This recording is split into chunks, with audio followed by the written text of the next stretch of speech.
নমস্কাৰ,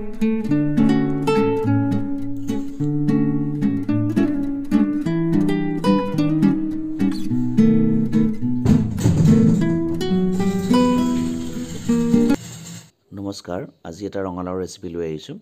ৰঙালাওৰ এই ৰেচিপিটোৰ বাবে আমি আলু আৰু ৰঙালাওবোৰ এইদৰে ডুখুৰা ডুখুৰি কৰি কাটি ল'ব লাগিব, অলপ ডাঙৰ কৰি। ৰঙালাওবোৰ কাটোঁতে মনত ৰাখিব, এইদৰে অলপ যাতে বাকলি থাকি যায় ওপৰতে, একেবাৰে বাকলিখিনি গুচাই নিদিব। ৰঙালাওৰ বাকলি গুচাই দিলে কি হয়, ৰঙালাওটো ভাজিলে সোনকালে গলি যায়, বাকলিটো থাকিলে দেৰিকৈ গলে। এই ৰেচিপিটোৰ বাবে আমি কি কৰিব লাগিব, এটা মছলাৰ এটা পেষ্ট বনাই ল'ব লাগিব। যিটো পেষ্টটোৰ বাবে আমাক লাগিব সামান্য পৰিমাণৰ হালধি, ধনিয়াৰ গুড়ি, জিৰাৰ গুড়ি আৰু জলকীয়াৰ গুড়ি। আৰু ইয়াতে অলপমান পানী দি পিনে আমি এতিয়া পেষ্টটো বনাই লওঁ। এইটো চাওক, বৰ বেছি পাতল পেষ্ট নকৰিব, অলপ গোটা হ'লে পেষ্টটো ভাল। এইটো পেষ্ট অলপ বনাই ল'ব, ঠিক আছে।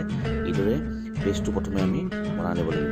তাৰপিছতে আমি কি কৰিম, পেষ্টটো ৰেডি হোৱাৰ পিছত কেৰাহীত তেল দিম, গৰম হ'ব দিম, আৰু সেই তেলতে আলু আৰু ৰঙালাওখিনি আমি ভাজি ল'ম। প্ৰথমে আলুখিনি দি লৈছোঁ, তাৰপিছত ইয়াত অলপ নিমখ দিম, নিমখ এড কৰি লৈছোঁ, নিমখ দি অলপমান ভাজিম। তাৰপিছতে আমি ইয়াত কি কৰিম, কাটি থোৱা ৰঙালাও টুকুৰাখিনি দি দিম।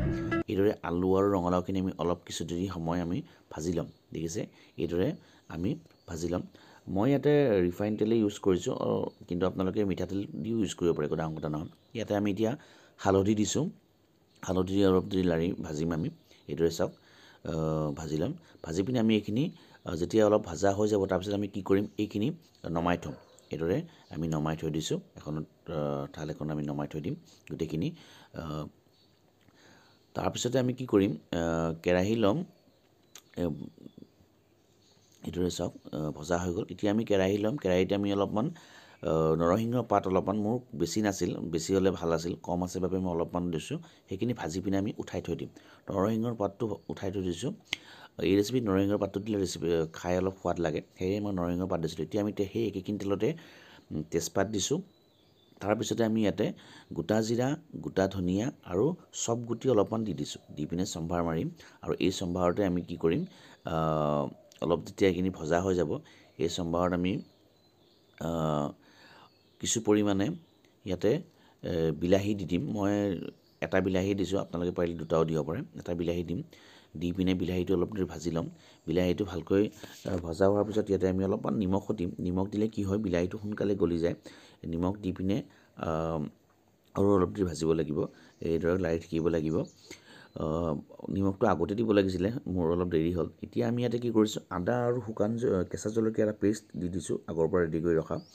সেইটো দি অলপ দেৰি লাৰিম, ভাজিম। এইদৰে দেখিছে, দুইটা ভালকৈ মিক্স কৰি ভাজি থাকিব লাগিব 1-2 মিনিটমান। তাৰপিছতে আমি ইয়াত কি কৰিম, এইদৰে যেতিয়া বিলাহীখিনি অলপমান মেছ হৈ যাব বা অলপ গলি যাব, তাৰপিছতে আমি ইয়াত পানী এড কৰিম। অলপমান সামান্য পৰিমাণে, বেছি নহয়, সামান্য পৰিমাণে পানী এড কৰিম। পানী এড কৰি আকৌ এইখিনি ভালদৰে লৰাই দিম। লৰাই থাকি ইয়াতে কি কৰিম, অথনি যিটো মছলাৰ পেষ্ট আমি বনাই থৈছিলোঁ, সেই পেষ্টটো ইয়াতে আমি এতিয়া দি দিম। এইদৰে দি দিম। তাৰপিছত পুনৰ এইখিনি ভালদৰে লাৰিম, অলপমান লাৰি পিনি যাতে মছলাখিনি মিক্স হৈ যায় ভালকৈ, আৰু মছলাৰ যিটো কেঁচা কেঁচা ভাৱ থাকে, সেই ভাৱটো যাতে আঁতৰি যায়। আৰু তেলখিনি যেতিয়া অলপ অলপ ভাহি আহিব, উঠি আহিব, পানীটো যাতে শুকাই তেলটো যেতিয়া ভাহি আহিব, তেতিয়া আমি ইয়াত কি কৰিম, ৰঙালাও আৰু আলুৰ দি দিম, মিক্স কৰি দি দিম। ৰঙালাও আলুখিনি দিয়াৰ পিছত আকৌ পুনৰ এইদৰে আমি অলপ লাৰি থাকিম। কিছু দেৰি ভজাৰ পিছত ইয়াত অলপ পানী দিব লাগিব। মনত ৰাখিব যাতে এই ৰেচিপিটো থপথপীয়া হ'ব, ইয়াত একেবাৰে বেছি পানীৰ প্ৰয়োজন নাই। মই প্ৰথমে অলপমান পানী দিম, তাৰপিছত লাগিলে এইখিনিত এইদৰে থপথপীয়া হৈ যোৱাৰ পিছত ইয়াত অলপমান পানী এড কৰিম।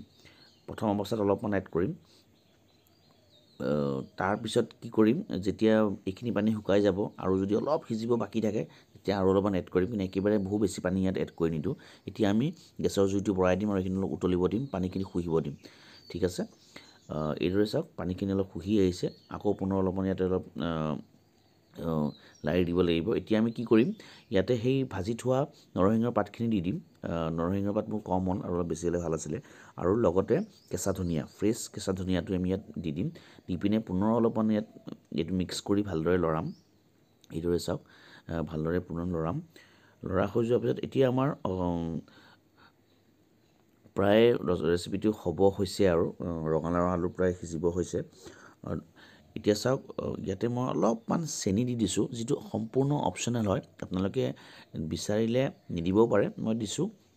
চেনিটো দিলে অলপ খাই ভাল লাগে, টেষ্টটো অলপ বেলেগ হয়। আমাৰ ৰেচিপি অলমষ্ট হৈ গৈছে, এতিয়া আমি লাহেকৈ নমাই থ'ম। আৰু আমাৰ ৰেচিপি এই চাওক কি ধুনীয়া এটা কালাৰ আহিছে। মই আপোনালোকক কৈছোঁ আপোনালোকে এইদৰে বনাই চাওক, খাই চাওক। এটা সম্পূৰ্ণ ৰঙালাও ৰেচিপি, য'ত কোনো ধৰণৰ পিঁয়াজ নাই, নহৰু নাই, খাই খুবেই ভাল পাব। তেন্তে আজিলৈ এৰিছোঁ, ধন্যবাদ।